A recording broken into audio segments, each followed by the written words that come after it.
Hi, it's HardReset and today I'll show you how to adjust volume on HP ELITEBOOK 855.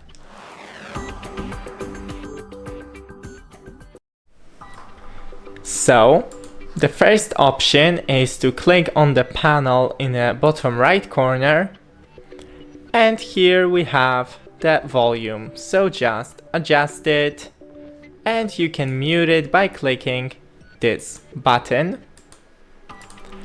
And we can do it on the keyboard, so just click the F7 to volume up, F6 volume down, and F5 mute and unmute. That's it, don't forget to leave a like and see you in the next one.